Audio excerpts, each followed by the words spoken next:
My mother is weaponizing my wedding and I'm done playing her daughter. Welcome to /regrets, like and subscribe for more Reddit-like stories, enjoy. Everyone keeps saying this is supposed to be the happiest time of my life. I smile and nod. I say the right things. I let people fuss over centerpieces and flower arrangements and what shade of ivory my dress is. But inside, I'm unraveling, quietly, desperately. Not because I don't want to get married, God, no. My fiancé is the only thing keeping me grounded. He knows something's wrong. He's seen the late-night pacing, the half-written emails I never send, the way I stare blankly at my phone like I'm waiting for a ghost to call. Because the truth is, I am. My mother is turning my wedding into a psychological hostage situation. I didn't want to invite her. For months, I was sure I wouldn't. I'd gone no contact over a year ago, and for the first time in my life, I felt sane. Calm.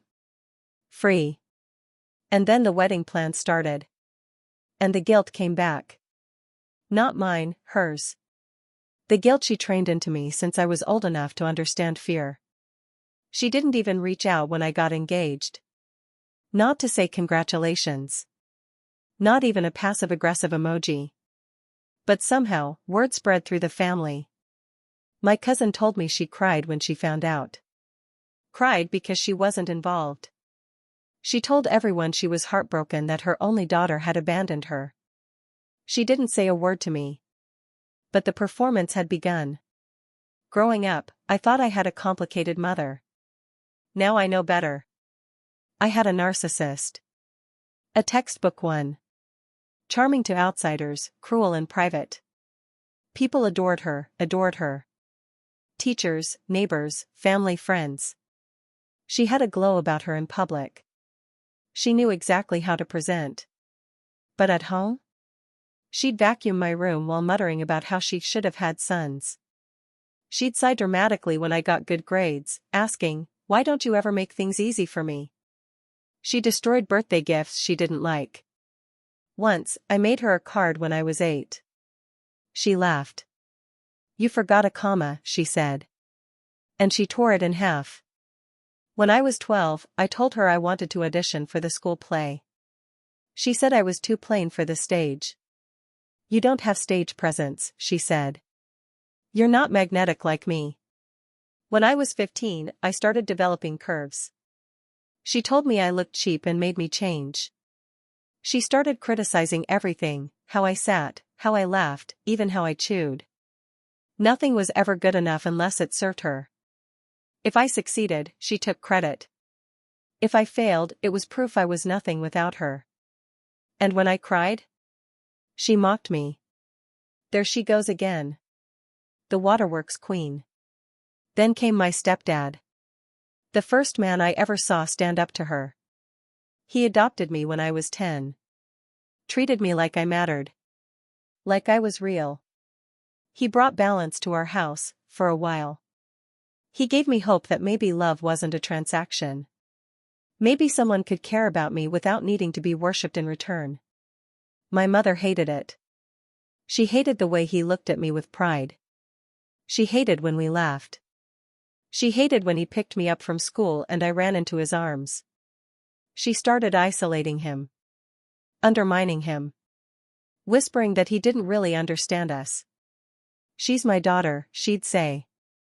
"You'll never get our bond." And he believed her. 4 years. When they finally divorced, I thought it would be relief. But she didn't just divorce him. She annihilated him. Took the house. The money. The inheritance his parents left for me. She justified it all by saying, "He was never your real father anyway." And when I confronted her, all she said was, "You're choosing a man over your own mother." Again. So yeah. I cut her off. No calls. No messages. No apologies. And then I got engaged. Suddenly, the silence was deafening. She didn't reach out. But I could feel her watching. Waiting. Gathering sympathy. Telling everyone she'd tried so hard but that I was too damaged. She's a master victim. She can cry on cue. And she always has an audience. I should have ignored it. But I didn't.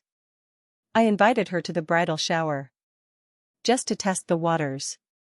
She showed up dressed in white. Not off-white. Not beige. White. Laced. Floor length. My maid of honor caught me staring and whispered, "Is she kidding?" I laughed it off. Pretended it didn't sting. She made jokes all evening about how she should be the one people were clapping for.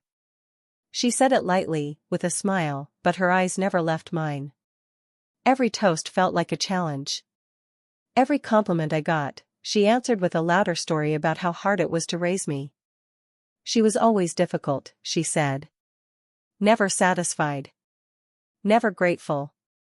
When she hugged me goodbye, she said, "I hope you don't disappoint him the way you did your father." I didn't sleep for 2 days. And still, I kept her on the guest list. Because that's what she trained me to do. To perform daughterhood while she performs motherhood. We play our roles, and the audience claps, and inside I'm screaming. Now the RSVPs are due. She still hasn't replied. I asked someone to check. They said, she doesn't know if she'll feel welcome.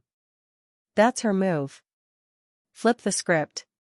Make herself the outsider, the injured party.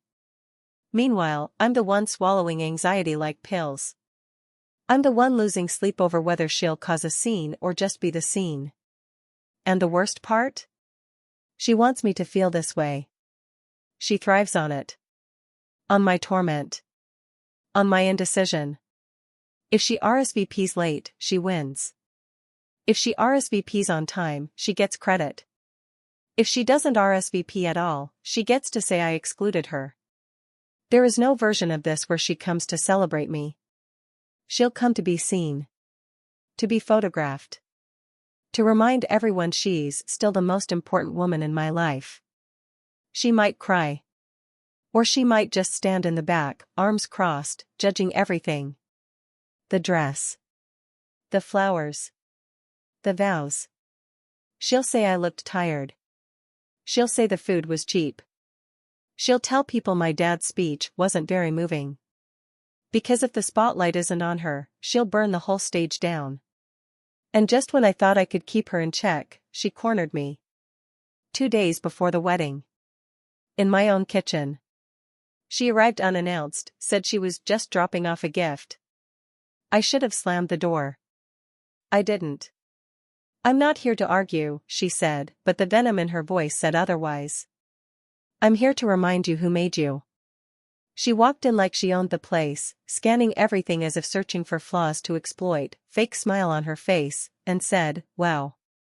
You've done well for yourself. I guess some of my parenting rubbed off after all." I stayed silent. She handed me a velvet box. I opened it. Inside was a pearl necklace I'd never seen before. It was mine. "I wore it to my wedding," she said, "thought you might want a piece of your mother's glory, you should wear it. So people can see where you came from." That was it. I snapped. I told her I wasn't her trophy. That this wedding wasn't her redemption arc. That I wasn't interested in rewriting our history to make her look good. I told her she could keep the necklace. And her commentary. And her fake tears. Her smile twisted into something cruel. "What are you thinking? You're still my child, and in my eyes, will always be a child. You owe me." I shook my head. "I owe you nothing. You stole my childhood, my father, my peace. This wedding isn't your stage. It's mine." She looked me in the eye and said, "You'll regret this. One day, when you have a daughter who hates you too, you'll cry out for your mother and I won't be there. Just like you've already abandoned me." I met her gaze but didn't said anything. I couldn't, walked to the front door, opened it and just pointed. She stood frozen for a heartbeat, then stormed out without a word, no goodbye, no hug, no apology, slamming the door behind her.